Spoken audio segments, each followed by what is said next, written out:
Okay, చూడండి. Inserting missing character questions అనేవి ఈజీగా ఎలా చేయాలనేది ఇప్పుడున్న కాంపిటేటివ్ ఎగ్జామ్స్లో ఇలాంటి క్వశ్చన్లు అనేవి పక్కా అడుగుతున్నారండి. ఒక 2 నుంచి 3 క్వశ్చన్లు అనేవి అడుగుతున్నారు.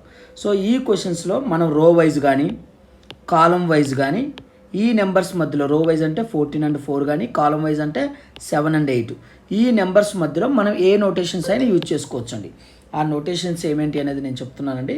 ప్రైమ్ నెంబర్స్ కానీ, స్క్వేర్స్ కానీ, క్యూబ్స్ కానీ, పవర్స్ కానీ, నెక్స్ట్ ఇన్ ద బాడ్ మాస్లో అంటే ఏమొస్తాయండి? Division, multiplication, addition, subtraction.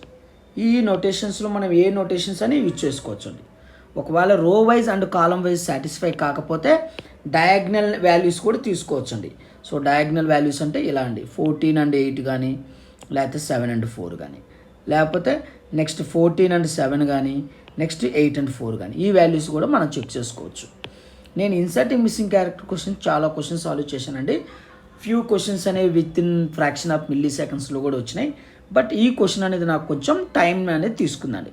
మీరు ఎప్పుడైనా ఈ క్వశ్చన్ మీరు సాల్వ్ చేసేటప్పుడు వీడియో అనేది పాస్ చేసి మీరు ట్రై చేయండి. ఓకే, ఈ క్వశ్చన్ నేను ఇప్పుడు ఎక్స్ప్లెయిన్ చేస్తున్నాను అండి. లాజిక్ ఏంటంటే, సో రో wise and column wise A notations తీసుకున్నా సాటిస్ఫై కావట్లేదు. సో డయాగ్నల్ వైజ్ అంటే ఈ numbers తీసుకునండి.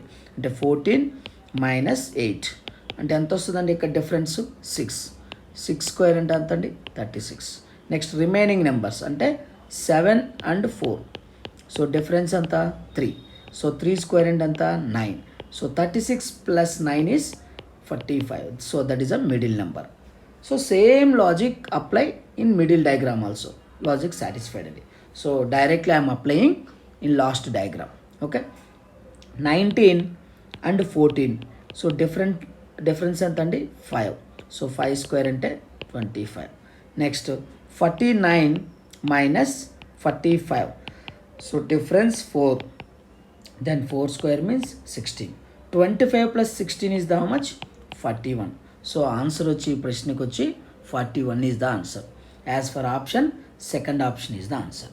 So please like, share and subscribe. Thank you for everyone. Have a nice day.